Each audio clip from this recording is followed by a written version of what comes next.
Welcome to the Human Flourishing Project. I'm your host, Alex Epstein. Today, I want to share with you one of the most powerful explanation techniques I've ever learned, which I call the opinion story. But first, I want to summarize where we are in the show so that those of you who are new will know where I'm coming from, and those of you who have been listening will get a review. So to start at the beginning, the Human Flourishing Project exists to solve the problem that I find most frustrating, but also most fascinating, which is that we as human beings lack reliable access to just about the most important thing in the world, which is the knowledge that we need to flourish. And by flourish, I mean to succeed in an integrated way, in a way that integrates everything that's possible to us in life, and in particular, material and mental success. And it's very frustrating to me that it's really hard in so many dimensions of human flourishing, like nutrition, psychology, relationships, even all kinds of political issues, that it's just so hard to get at, okay, what's really true here? What actually leads to human flourishing so that I can apply that to my own life and know how I do what I need to do to flourish, and also do what I can do in the society to help others flourish and to have the right kind of government taking the right kind of action. So my theory about this problem is that the way to solve it is not to do what's conventionally done, which is to just seek out new claims to knowledge, like a new podcast or TED Talk or article or book. That on its own, that's just going to give us more and more claims to knowledge, and we already have plenty of those that are a mess. So what we really need to do is we really need to work on our knowledge systems. And by knowledge systems, I mean the processes by which we acquire knowledge and explain knowledge and apply knowledge. And if we can get really, really good at those, then we'll be in a position where, as consumers of knowledge, we know how to be really discerning and how to separate fact from fiction and superior experts from people who just claim to be experts. So if we can do that on the acquisition end, we're great. And then on the explanation end, if we can have a society where everybody who has real knowledge is a lot better at explaining things, and in particular explaining why they're right and that people who claim to have knowledge but don't are wrong. So far in the show, that's been the big focus, is how can we develop better systems for acquiring knowledge? How can we develop better systems for explaining knowledge, all in the name of human flourishing? And today I want to continue on the subject of explaining knowledge. In a future show, I'm going to discuss applying knowledge, but every time I sit down and think about what I want to cover, at least for the last several weeks, I've thought there's some really crucial point about explanation that I've really benefited from learning, and I think you would really benefit from.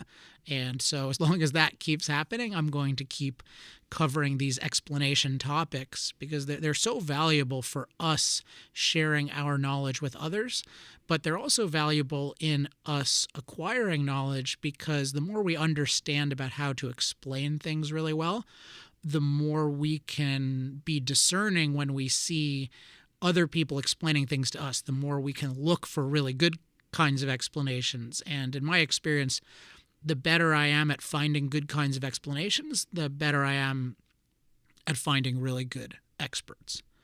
All right, so that's where we are. And then today I want to talk about this technique that I call the opinion story. And to introduce you to this technique, I'm going to tell you the opinion story behind the opinion story. You're going to see opinion stories are this device for explaining just about anything, and in particular issues related to human flourishing. And they're really valuable both for framing, which I've discussed in the past couple episodes, so how to set the starting structure of an explanation or a conversation so that everything else is set up for success. If you want to know more about that, listen to the last 2 episodes. But it's also really good for just once you've set out the right framework for explaining your opinion. So here's the opinion story behind the opinion story. And the origin of it was, for me at least, I haven't heard other people use this exact technique. I'm not claiming that I'm the first person to have discovered anything like this, but I definitely figured this out on my own in a certain way, and that's the way I'll share it with you. So the background was, I was having difficulty explaining to people what my favorite book was and why I thought it would be valuable to them. And my favorite book, I don't think I've mentioned it yet on this show, is the controversial book Atlas Shrugged by Ayn Rand. And Ayn Rand is a fascinating figure, and I'm sure I'll talk about her in depth in some future episode. My general view is that she is very misunderstood and caricatured and underappreciated. And in part because she's caricatured, people don't look at her actual ideas, but I think she's an enormous resource for thinking about human flourishing. And that's actually motivated me wanting to get people to read Atlas Shrugged, which was her most significant work, I think, which is a novel, but it's a very, very philosophical novel that actually introduces some ideas that I think are very important philosophically. And I read it when I was 18, and I really was impressed by the author, and I thought just the level she was on in terms of clarity was just higher than anything I had encountered to that point. And I wanted other people to read it. And for a decade or so, the way I would go about this is the way most people go about explaining most things, which is to declare them. So I would declare to people, hey, this is a great book. You need to read it. And I would give them a whole bunch of reasons. Like, it's got such a fascinating plot, and it's got inspiring characters, and it's got ideas that you've never thought of before, and it's just really entertaining.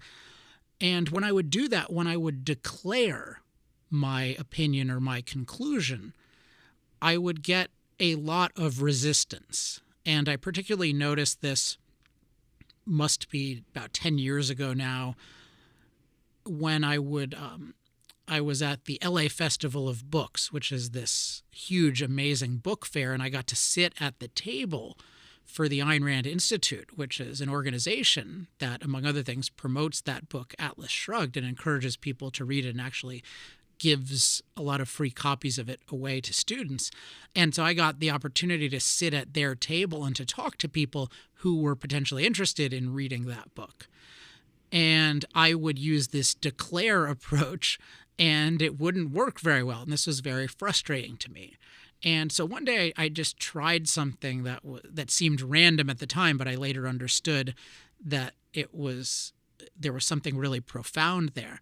And that was, instead of declaring that it was a great book, when somebody came up and they were maybe looking at Atlas Shrugged, I would just ask, hey, have you read that? And they'd say yes or no. And I'd just say, oh, it's my favorite book. So instead of declaring my conclusion to somebody as something that they should agree with, I just told them that it was my conclusion. And then I would just elaborate a little bit. And the reasons don't particularly matter here, but say I would tell them, hey, when I was young, I really liked heroes, and my main heroes were in sports, which was great, but that didn't really help me that much in life. And in this book, this was the first time I'd ever read a story where there were heroes who were like even cooler than sports heroes, but they were like real life heroes who had normal jobs.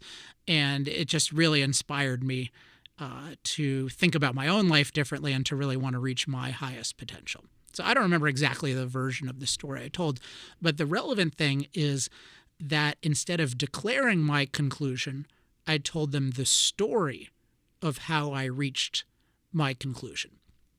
And when I told the story of how I reached my conclusion, and I called this the opinion story, it had a totally different effect.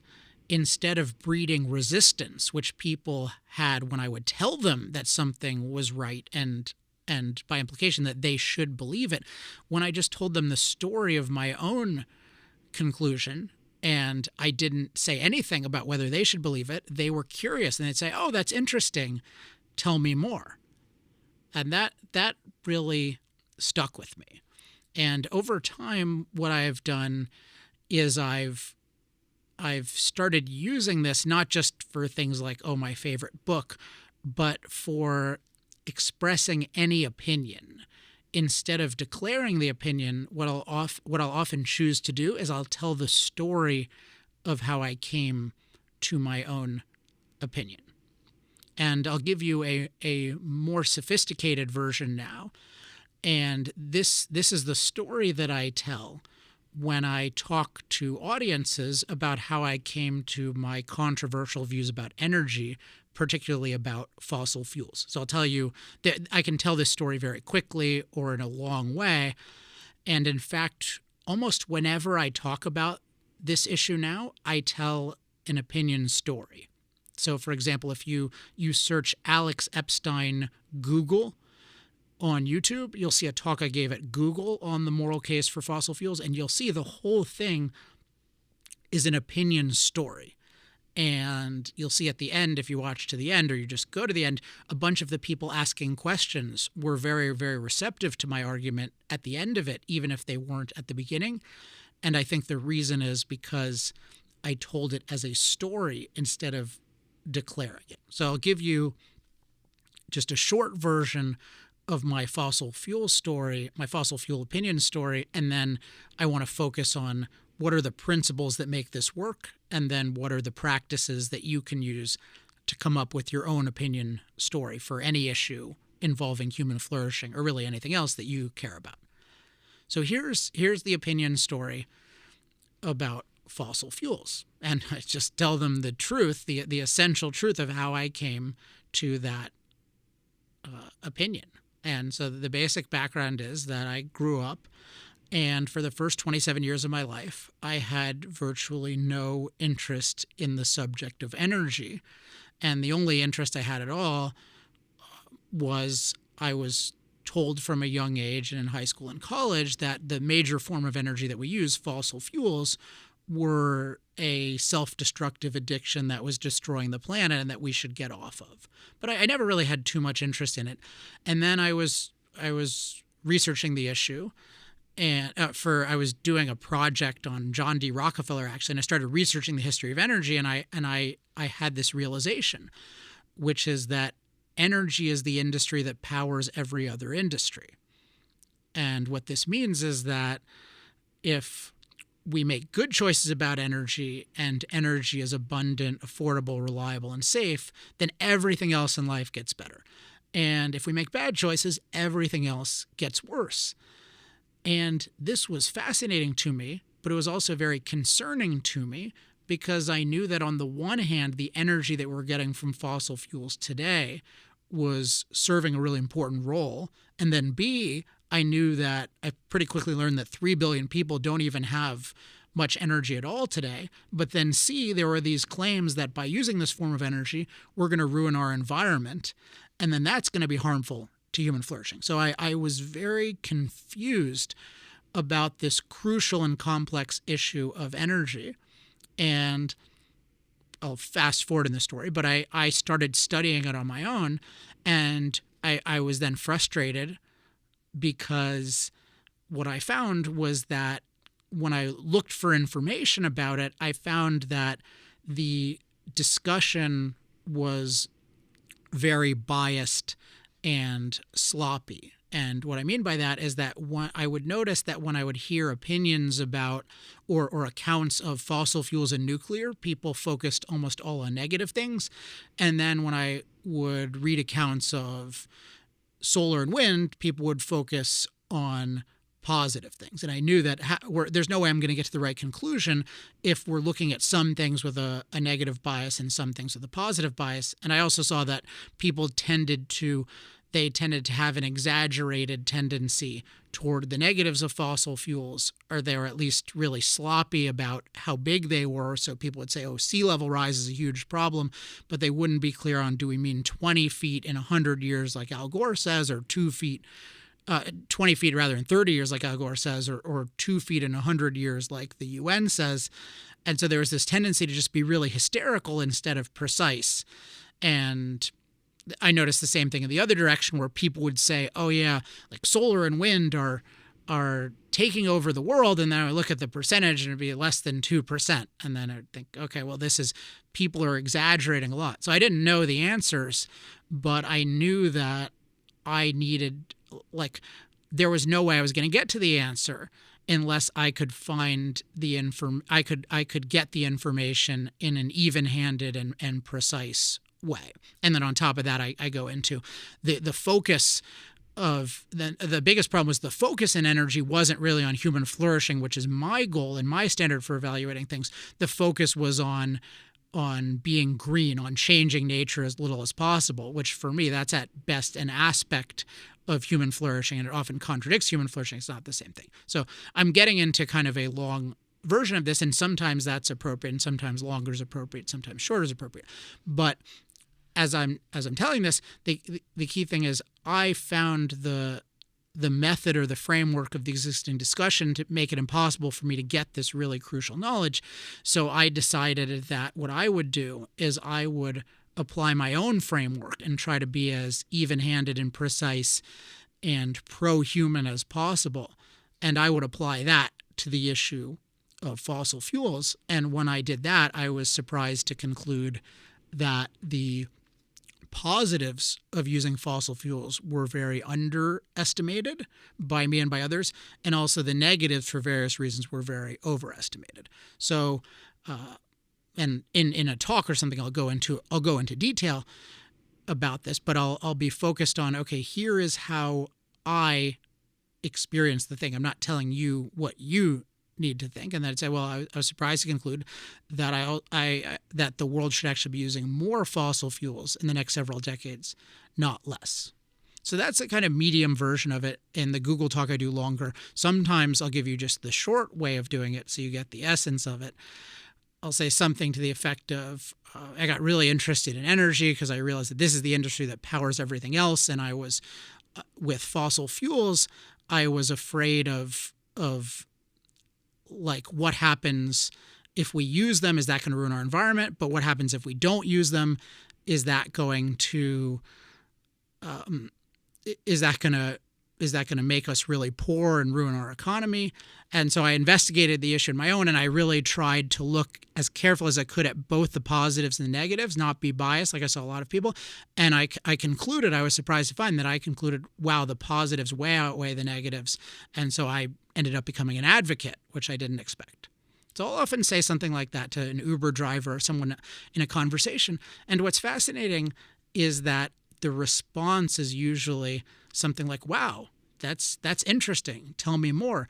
Even though what I've expressed is an incredibly controversial opinion. And if I had just declared the opinion, like saying, hey, the world needs more fossil fuels, not less, for these 3 reasons, if I just did that, I would almost certainly get resistance. So by telling the same opinion as a story versus declaring it to them, I get a totally different result. And I think you'll find this if you try to do the same thing. So that's what the opinion story is. The opinion story is the story of how you came to your opinion. Now, why is this so effective? And I think there are 2 reasons why it's so effective. One is it respects the starting context of the other person, and 2, it respects the intellectual independence of the other person. So it respects the starting context of the other person, and it respects the intellectual independence of the other person. When I'm trying to explain something to somebody, whether it's I'm talking to an audience, or I'm writing, or I'm in a constructive conversation, I have to recognize that the starting context of the other person can be way, way different from where I'm coming from. And in episode 4, I talked about in the science, I called it the science of explanation. I talked about how my model of explanation is all about context bridging. So taking someone from their starting context to significantly closer to my context. And to do that effectively, I need to communicate throughout that, hey, I respect your context, which means that I recognize that you're coming from a different place than I am, at least to start, and that you have reasons for being in that place. Even if I disagree with those reasons, it's very important to communicate to you that I respect where you're starting from. So that's the starting context. And then related to that is I respect that if you're going to change, that you need to be really convinced of something on your own. I can't force you to do something. I can't declare it. That would be inappropriate because you have your starting context and you have your reasons for it. And if you're going to change, that change needs to be initiated by you. I can give you some maybe motivation or raw material, or I can expose you to something, but I have no business telling you what you should believe or how quickly. And one thing that I notice in conversations and in explanation is people they'll be confident that they're right, and let's say that they are right. They're still expecting the other person to immediately agree with them, when either the person's starting context just has too many differences for the other person to agree with them, or where the other person just needs time. So there's this fundamental challenge of how, when we're explaining something, do we respect their starting context and their intellectual independence? And the opinion story is great because it does not tell the other person that they have to agree on any particular timetable. It just shares the story of how I came to agree with my present position. And thus they can observe my story from a position of feeling respected and having intellectual independence, and then they can evaluate it for themselves and see if it fits them.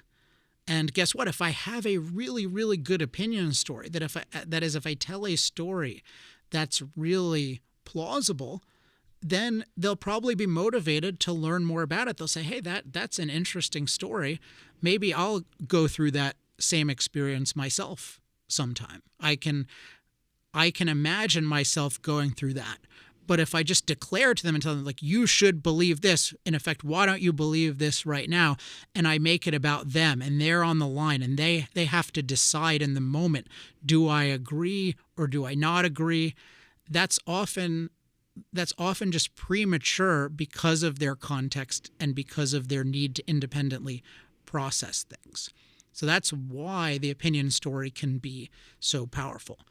And these principles of respecting the starting context and respecting the intellectual independence, these apply whether or not you're using an opinion story. The opinion story is just an amazing, amazing way of accomplishing those. So where we are so far is the opinion story is, instead of declaring our conclusion to people, we tell them the story of how we came to that conclusion. And then the reason that's effective is because by telling our own story without any definite implications for them or obligations by them to agree, we respect their starting context and we respect their intellectual independence, and that gives them the best possible chance, or at least a great chance, at understanding our argument. And one reason I like this is that I always am looking for ways of explaining things that give the best arguments the best chance to win. And I think the opinion story is that. So now let's talk about, how do you develop your own opinion story? Because just like a comedian develops their material, so for issues that you think are important, that you're right about, it's incredibly valuable to develop opinion stories, to develop specific ones that you use, and then to develop the skill. So I'm going to give you some guidelines for opinion stories that I've observed over the years. Now, the highest level guideline of the opinion story is that, in essence, what you're doing in the opinion story, in telling the story of your opinion, is it's a story about you applying a certain framework to the facts to arrive at a certain conclusion. So all three of those are important. It's a story of you applying a certain framework, that's one, to the facts, that's two, to arrive at a conclusion, that's three. And it's very important that all three of these happen. And if you noticed in my energy or fossil fuel story, I talked about my framework, both how I found the existing discussion to be biased and sloppy and anti-human. That was important, but most important is that I decided deliberately to go about this in an even-handed and precise and pro-human way. So if you've listened to the past couple episodes, you might see some integration here, because in the last episode I talked about framing in conversation, how you can frame a constructive conversation, and how in any conversation you should think about what key things do I want to frame, what I call them framing premises. What do I want to establish? So for instance, one of them was I want to establish that we should look at the full context of things, be even-handed and precise. And then another thing I might want to establish is a common goal, like human flourishing is our goal. And another thing I might want to establish is we need to look carefully at our choices. And I talked about don't confuse a choice with a fantasy. To have a constructive conversation, we need to be talking about real choices, and we need to have all the choices on the table. So those are three types of things that can be good in a conversation. And last week I talked about a big way to establish those as frameworks is just to ask the other people if they agree that we should proceed that way. So for example, do you agree that we should be as even-handed as possible? Do you agree that we should be as precise as possible? And that can be really effective. But sometimes when we ask questions that way, when we ask any kind of question, there is the real possibility of putting the other person on the defensive. We definitely do not want to proceed in a way that's making them uncomfortable, where they feel like they're getting trapped, where they feel like you're manipulating them. And so sometimes it works to ask the framing questions.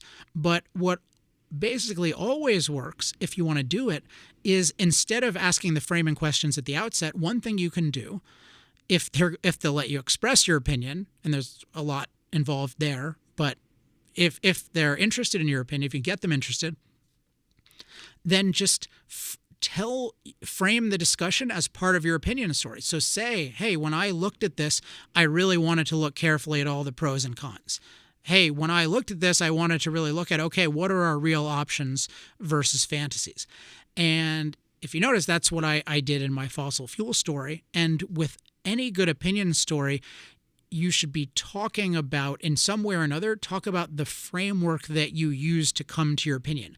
Because if you just talk about the facts without talking about the framework, then they have no reason to believe that you're processing the facts in a good fashion. But if you start out and you say, hey, look, this was my process, this is my framework, and then you get to, and when I looked at the facts, here's how I found them, and then I came to this conclusion, I think you'll find that's incredibly effective. So at a high level, the opinion story is a story about you applying a certain framework to the facts to arrive at a conclusion. So if you remember anything about opinion stories in constructing your own, make sure that you check those boxes. Now, you can tell opinion stories that aren't as effective there, but that are not that deliberate, and you don't include framework. And sometimes I might do that if it's something like my favorite book. But if you really want to explain something well, part of a good explanation is the framework that you're using. So even if you feel like you can get something over on people just because people like stories, it's really important to give the framing and then the facts and then the conclusion. Now, here are a couple of other guidelines. The opinion story should include you being uncertain about the right answer. Remember, it's the story of how you came to your opinion. So when I talk about fossil fuels, I talk about the truth, which is where I was confused about things. And it's going to be important if someone else is going to grasp your explanation and you talk about where you were before, that can be helpful in relating to them. Now, I should say this is another requirement, is that even though telling your story helps, and particularly expressing your uncertainty about the beginning is helpful to somebody in grasping your conclusion, it should be all about you. It's just a story about you. In the opinion story, it's toxic to compare yourself to others in the other way or to tell them, hey, I was once in your shoes. Anything like that, that is toxic, because that's the opposite of respect for intellectual independence, because it's basically saying, hey, I know that you're wrong. And so let me just tell you the story of how I was once a wrong person like you. And young people certainly hate this when older people do it, and they hate it for good reasons. It's completely condescending, and it's not a rational explanation. Even if you are right, it's not a good explanation unless you give someone the context that they need. So anything that you do that doesn't respect their starting context or that doesn't respect their intellectual independence, that is a bad explanation, no matter how right you are. And if you're right, then you're really doing yourself a disservice. And one thing that's frustrating about the world is that people who are right don't explain themselves properly, and that's part of the reason why it's so hard for us to know who is right. So there's the story includes you being uncertain about the right answer. That was point one. Point two is it's all about you, not comparing yourself to them. And then the highest level thing is the framework. You're applying a certain framework to the facts to arrive at a conclusion. Another one is that the story should be true. So don't make up something. Now you can take the essential of it. So you don't want to go into a whole bunch of unnecessary detail, but it should be true. People in persuasion often just have this tendency to think, okay, well, by default, I'm not going to think much about what's true. And that has all kinds of problems, including people can just grasp, oh, there's something inauthentic about you. And then they're really not going to trust you. And then that's a disservice to the truth if you, in fact, know the truth about an issue. And then the final thing is that the conclusion you draw in the opinion story needs to be rational and therefore relatable. So it's you applying a certain framework to the facts to arrive at a conclusion. Sometimes when people tell opinion stories, or when I teach this in workshops, sometimes they'll tell a story about how they came to a conclusion, but the conclusion isn't rational or relatable. So let's say somebody had a negative opinion about oil and they had a more positive opinion, but the reason they'll give is, well, and I've really heard things like this. When I was young, I was against oil, and then I met a really nice person who worked in the oil industry, and he did really nice things for my family. Like, that is not a reason to change your view of oil as such. It might be a reason to investigate it a little bit if somebody who's involved in it is a nice guy, but that's not a rational conclusion, and therefore it's not relatable. So again, if you keep this in mind, you are applying a certain framework to the facts to arrive at a conclusion, and that's your story, then the story will be very, very relatable. So to recap everything, the subject today is the opinion story, which is the story of how you came to your opinion, and specifically you applying a certain framework to the facts to arrive at a conclusion.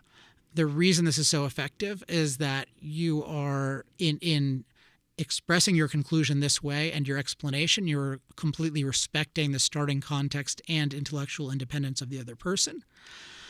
And it's just, those are the two big things. That's what it is. That's why it's effective. And then some of the guidelines I gave, in addition to the high-level guidelines, starting with being uncertain about the right answer, making it about you, not having implications for them, making sure it's true, and making sure the conclusion you draw is rational, and therefore relatable. So as an exercise, I think there's a fairly obvious exercise here, which I hope you do on the Facebook page at facebook.com/Human Flourishing Project, which is share your own opinion story. And I've been a little bit lax in getting to the comments the last several weeks, which I apologize for. My number one priority with this show is just to create good content every week. So that sometimes is all that I can do. But this week in particular, I really want to read opinion stories. So pick an issue where you want to share your opinion, where you think you have a really important opinion that can be hard to explain to people, and then come up with an opinion story and share it, and I'll try to comment on at least some of them. Now, if you have an organization where you think that either constructive conversation in general or opinion stories in particular, where that would be valuable and you do high-level events, feel free to email me at alex@alexepstein.com if you want to hold a workshop on constructive conversation or opinion stories or any other aspect of explanation, and we can definitely talk about that. Also email me at alex@alexepstein.com if you have any questions or comments about this episode or about the Human Flourishing Project in general. And if you found this episode intriguing, definitely share it with friends, encourage them to join the discussion on our Facebook page, and encourage them to sign up at humanflourishingproject.com for our email list so that you can get notified every Friday about the aspect of human flourishing or the knowledge system or process for human flourishing that we're covering in the current week's episode. So this was episode 6, all about the power of the opinion story. I hope you enjoyed it. I will talk to you next week. Until then, I'm Alex Epstein, and this has been the Human Flourishing Project.